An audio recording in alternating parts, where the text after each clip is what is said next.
په نوخاره باخیلو کې ډاکټر فیض الرحمن صاحب او ډاکټر اکرام صاحب د دوی په منځ کې یو تنازعه دشمنی را روانه وه، بدي وه،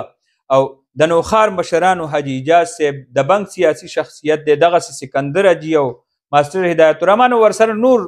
شملور مشران، سلوټ ورته کومه، ډېره لویه کارنامه یې کړې ده د نوخار کې. د نوخاریانو ته یې د مینې،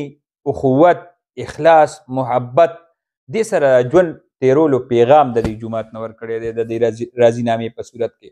زه به وایم دا د نوخار دپاره د دې مشرانو دا کوشش دا د ډېر د مینې او د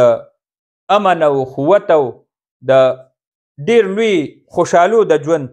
د دې پیغام دی، او د دې دپاره دا د رحمت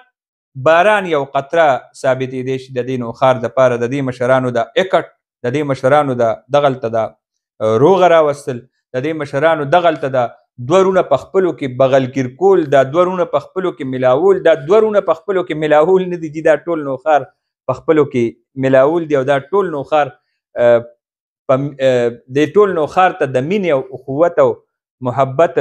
او د یو ځای پر ورولۍ د اوسېدو پیغام، دا پیغام دا روغه نه وه صرف، دا ډېر لوی کار او دا کار خیر چې کومو مشرانو کړی دی هغې ته هم سلوټ کوو. دا چې کوم فریقینو هغې ته هم سلوټ کوو چې هغې د دې مشرانو خبره واورېده، د دې مشرانو چې کوم راضینامه وه او د هغې فیصله وه ویې منله، او بیا د دغه علاقې خلکو ته هم سلوټ کوو چې